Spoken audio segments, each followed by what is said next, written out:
morning, church. Today, my sermon, I'm going to be talking about the 10 Commandments. The 10 Commandments are one of the most important factors to apply to our Christian life.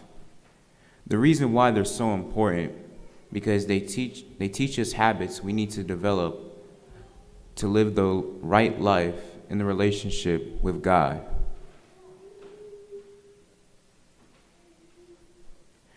All of these commandments are good, but today I'm going to be focusing only on 3 commandments. They are the first commandment, fourth, and fifth commandments. The first commandment is, "You shall not have any gods before me," meaning that God should always be first in our lives. God cares about us, so we should love him completely. This serves as a reminder to acknowledge the grandeur and awesome power of our Creator God. When God thundered these commandments from Mount Sinai, his power was shown. Exodus 20, verse 18, it says, "Now all the people witnessed the thunderings, the lightning flashes, the sound of the trumpet, and the mountain smoking.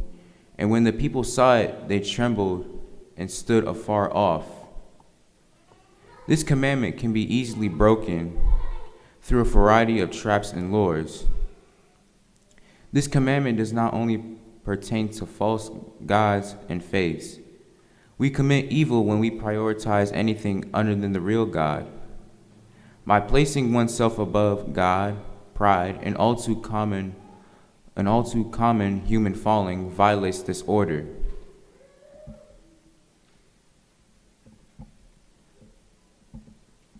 But as James wrote, "But he gives us more grace.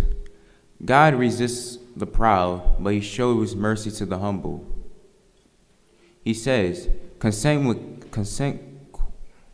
consequently obey God.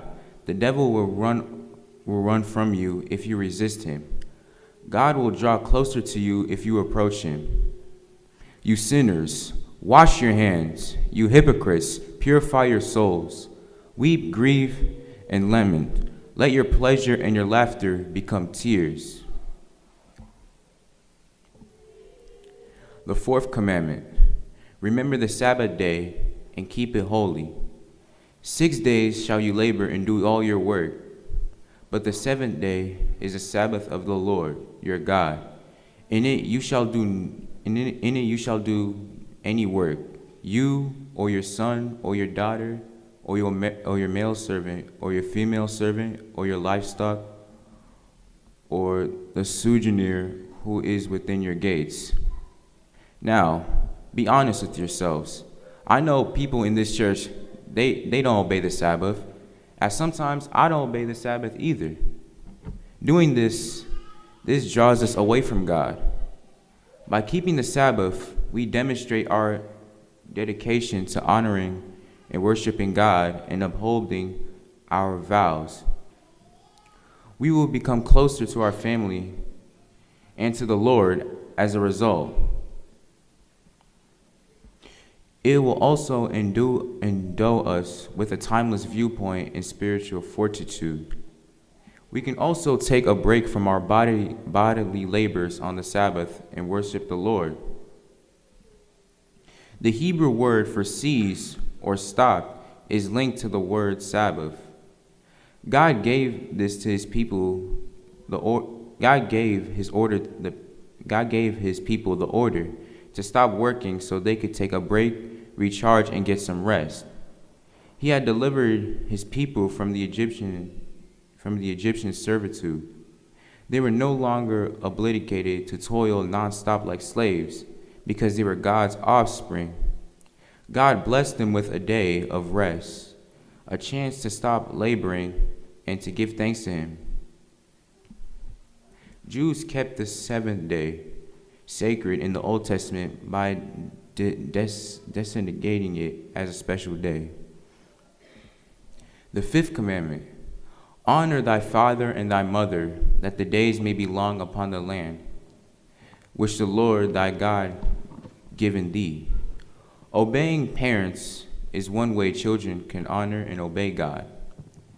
The fifth commandment comes with a promise, namely, that the days may be long in the land that your Lord your God is giving you. Children, be honest with yourself. Do you always obey your parents? Was there ever a time where we have been rude or disrespectful towards the people who raised us? Let's see what the Bible has to say about this.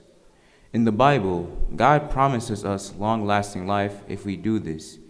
Keeping the fifth commandment is a part of the Christian's call to love God and love neighbor as the good fruit of faith in Christ.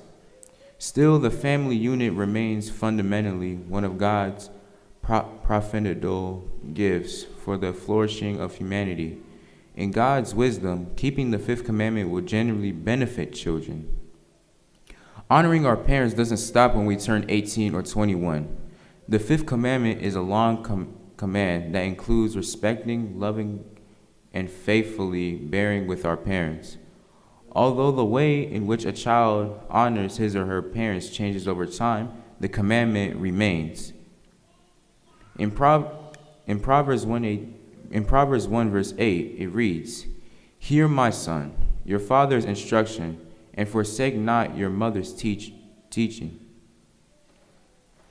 Teenagers fight against the restrictions their parents have established. Toddlers shout and have tantrums, and parents become irritated and treat their kids harshly.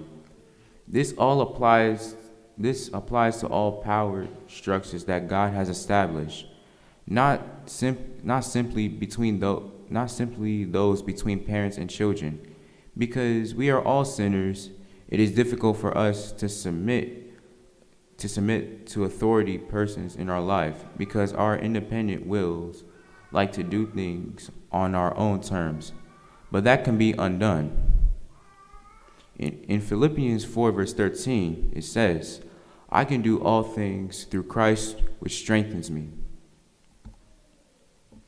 In conclusion for today, love God by keeping his commandments.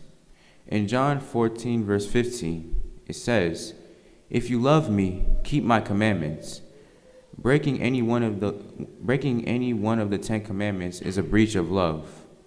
I'm urging with each and every one of you guys to take God's law seriously. My friends, the end is near. Please prepare yourselves. May God bless.